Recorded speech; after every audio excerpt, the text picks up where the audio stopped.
Nick and Laura were coming back home for the birth of their child, and Antonio made it clear that I needed to leave. Leave me? I asked, stunned. Antonio nodded with a smile. I've always thought things would be better without you. I hate how you always have the right arguments. Just because we've been together for so long doesn't mean we have to stay together. His words were bold and cut deep. Whatever difficulties he faces from now on are none of my concern. He probably thinks he'll forget about it after a good night's sleep. But not this time. He should take responsibility for his own words. I'm Scarlett, 55 years old, living with my husband Antonio, who is 60. Antonio recently retired, 5 years my senior. Maybe I'll spend my time enjoying my fishing hobby now, he said, sounding happy. Meanwhile, I run a small but profitable apparel company which allows us to live in a high-rent condominium. Initially, Antonio was supportive, but after his retirement, he changed. His daily routine shifted drastically. Always at home, he spent many days without plans, leading to a lax lifestyle. Staying up late watching TV or sleeping past noon became the norm. I suggested, shouldn't you keep a regular schedule, especially at your age? But Antonio was unconcerned. I've worked hard all my life. Let me be, don't tell me what to do, he retorted. Another issue was Antonio's boredom. He had few friends and his only hobby was fishing alone.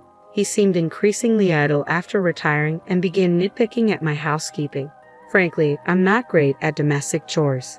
Busy with work, I rely heavily on the latest home appliances, a cleaning robot and electric cookers. Antonio didn't like that. Robots can't clean every nook and cranny. Doing it by hand is more thorough, he insisted. One evening, he complained about dinner. Stews need time and attention, not an electric cooker, he grumbled, though he had never minded before. Now, he was imposing his preferences. At worst, he would say, stop being lazy, you're so sloppy. I'd consider his request if I had the time. I'm too busy with work. If he's retired and has time, he should do it. When I pointed this out, he snapped, just because you work doesn't mean you can act superior. I began to understand why some people divorce later in life, yet I endured, considering how hard we had worked together. But things escalated due to a particular event. Our son's wife's pregnancy. Nick, our only son, and his wife Laura announced her pregnancy. Nick isn't my biological son. He's Antonio's from a previous marriage. We remarried when Nick was 10. Antonio was ecstatic about the pregnancy announcement. Our first grandchild, he exclaimed, his joy overwhelming. Yes, it's exciting, I replied, happy too. But Antonio's joy was beyond normal. I think he was experiencing grandparent fever. That's why things turned out this way. Laura, who was raised by a single mother, expressed a desire to return home for the birth, probably influenced by Antonio's enthusiasm. My mom is too busy with work, Laura explained, which only fueled Antonio's eagerness. We need to welcome the baby in the best possible way, he declared, diving into preparations with gusto. That would have been fine, except he imposed all the tasks on me. This crib, every kind of milk, just in case, and a lot of diapers, he barked, overwhelming me with orders. Already swamped with work and chores, I struggled to meet his endless demands, only to be met with criticism. No, not like that, he complained. No, you're doing it wrong. Enough. I finally snapped. I understand you're excited, but do it yourself. Stop relying on me for everything. Antonio seemed shocked, standing frozen. Our first grandchild, and you act so detached. Right, you're not biologically related to Nick, so you don't care about him. That's not true. Don't say such awful things, I retorted. You're overdoing it. If Laura knew how much you're doing, she might not want to come here. This place doesn't feel relaxing. Antonio, unable to respond, clenched his teeth and retreated to his room. I sighed, regretting my harsh words. His fanaticism had driven me to stubbornness, and being accused of not caring about Nick hurt deeply. I wanted Nick and Laura to feel relaxed here, which is why I needed to stop Antonio's excesses. Later, I thought about making amends, but Antonio didn't come out of his room. Reluctantly, I knocked on the door. I'm sorry about yesterday. I'm going to work, I said, leaving for the day. At work, I faced numerous challenges and returned home quite late.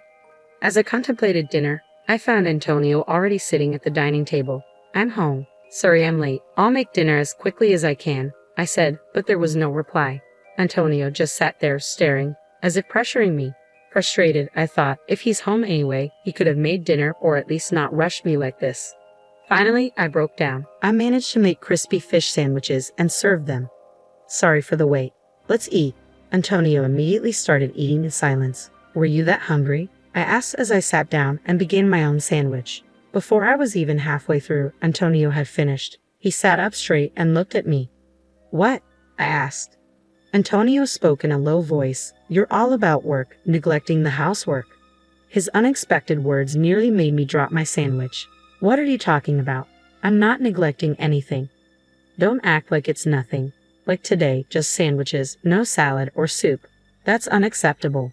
True, I usually serve salad and soup, but today wasn't about being lazy. I hurried because Antonio seemed so eager to eat. I explained, but Antonio wasn't convinced. It's not just that. You always negate everything I say or do.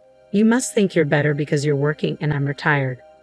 That's not how I think at all. I insisted, but Antonio remained unconvinced. I was getting tired of this pointless argument. Let's stop this. We'll be welcoming Nick and his wife soon. I don't want to greet them with this unpleasant atmosphere. At this, Antonio sneered sarcastically. All right, I've been thinking the same. So I found a good solution. A good solution. I tilted my head, puzzled. Antonio declared loudly, Nick and Laura are coming back for the birth, so you should leave. What? I couldn't believe he was serious. Leave me? When I asked again, Antonio nodded with a smile. If you weren't here, things would go smoothly. I've always thought so. I hate people like you who always argue with logic. There are plenty of other women. I was shocked. After decades of marriage, hearing such words was devastating. Antonio, carried away, continued to vent his grievances. You lack respect for me, your husband, always complaining, never just listening. Complaining? I respect your requests as much as I can. It's you who makes unreasonable demands. Oh, shut up. I hate your bossy tone. Just leave. I don't even want to see your face. Antonio slammed the table. It was futile to say more. Understood, I said and returned to my room. The next morning, I packed my things and left. I called the moving company immediately after being treated like that. I wasn't going to stay. Fortunately, it wasn't moving season, and I easily scheduled an estimate. I hoped to finish everything while Antonio was out, but he was almost always home. I was worried, but then it seemed like fate intervened. I'm going out tomorrow for a bit, Antonio said. He was the type to forget things overnight, so he spoke to me quite normally. Apparently, he had been invited by his fishing buddies for an overnight trip. This was my chance. There was a slightly awkward atmosphere. Maybe even Antonio felt that what he said yesterday was too much. Still, there was no apology from him. He might have been hoping to act as if yesterday's words never happened. He's always been like that. Until now, I've been the bigger person, letting things go, but I couldn't just ignore what he said this time.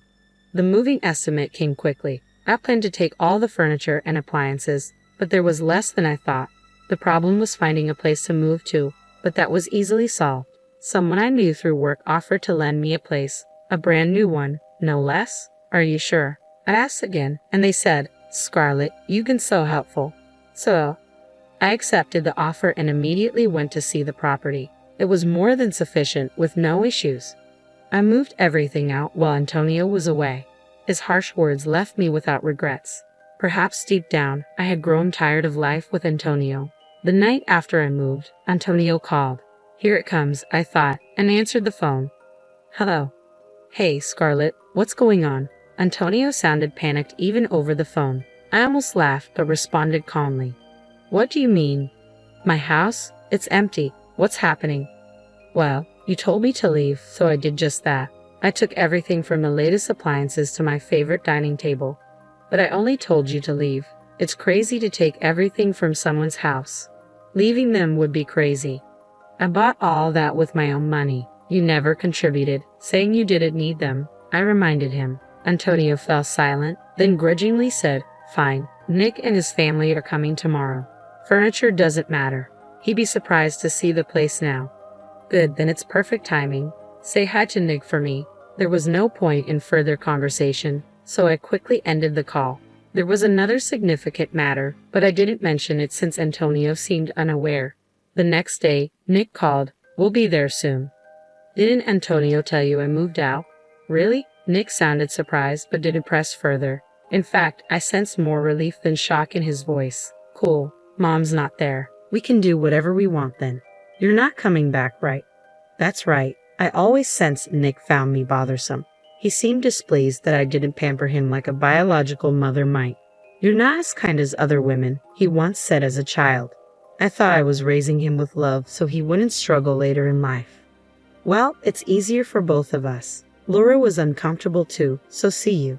That was like his father, always adding one extra unnecessary comment. I pondered this after hanging up. That day, I was a bit on edge, unable to focus on work. I half expected a call about the furniture and appliances. Laura once said, "It must be nice to have all these appliances for an easy life." I secretly thought their visit was to take advantage of that, but contrary to my expectations, no call came that day. Finally, at the end of the month, Antonio called. "Ah, Scarlett." His voice lacked confidence, making his intention clear, but I played ignorant. "Yes? It's about the rent." "Yes, what about it?" He struggled to say it, but he wanted to talk about the rent. Antonio and I used to pay $1,700 for the condo rent together, but now he was on his own. I was the one who paid all the rent. There was no way Antonio, with his retirement, could afford it. He might manage for a while with his retirement fund, but it would eventually run out. When he called, he hesitated to speak his mind. I had to prompt him. "You're not expecting me to pay the rent for a condo I don't even live in, are you?" No, that's not. You were the one who insisted I leave, right? And now you're coming back to me?" That wasn't something Antonio's pride would allow. As expected, he changed the subject. "Scarlett, are you doing okay? You know, with a place to live?" "Yes, I managed to find a place thanks to some connections. I'm living comfortably." This left no room for him to ask me to return. I had no intention of going back, but just in case. "Oh, okay. Nick and Laura were saying they miss you. I thought maybe you'd consider coming back."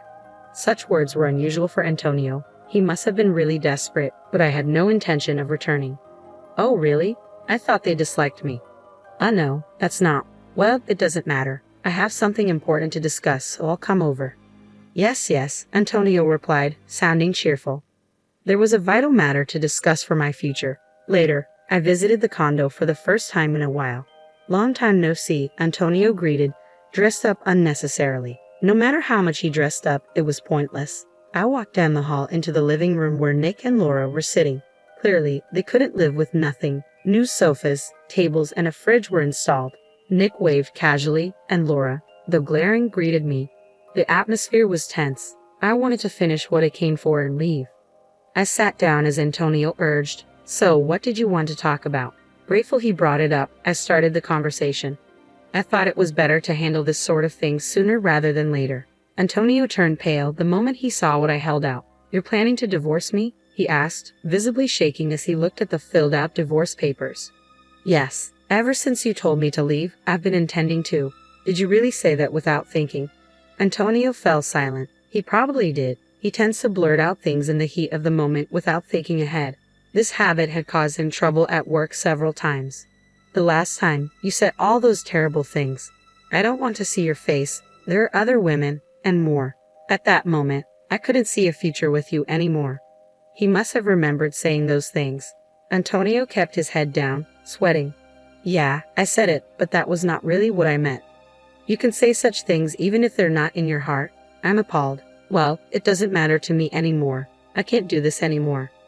Facing Antonio, our eyes met. He immediately flinched and looked away. "Can't you reconsider? We've come so far together." "I've come this far only to be told such things. I can't do this anymore. I can't be with you." As I firmly stated this, Antonio let out a long sigh. The room was enveloped in a painfully awkward silence, broken surprisingly by Laura. "Excuse me, I'm the one who's been most inconvenienced here." I turned to Laura, tilting my head, and she glared at me with eyes full of resentment. "What do you mean?" "I thought this place would be perfect with Scarlett around, clean and full of the latest appliances. I came here expecting to be pampered, but instead, I'm caught up in this marital mess. It's a huge nuisance." Laura sighed even louder than Antonio had earlier. She was angry with me for not meeting her expectations of a princess-like pampering. "That is a huge misunderstanding. If you're unhappy, you could go back to your own home or anywhere else." but you chose to stay here." When I said this, Laura's face turned red with anger.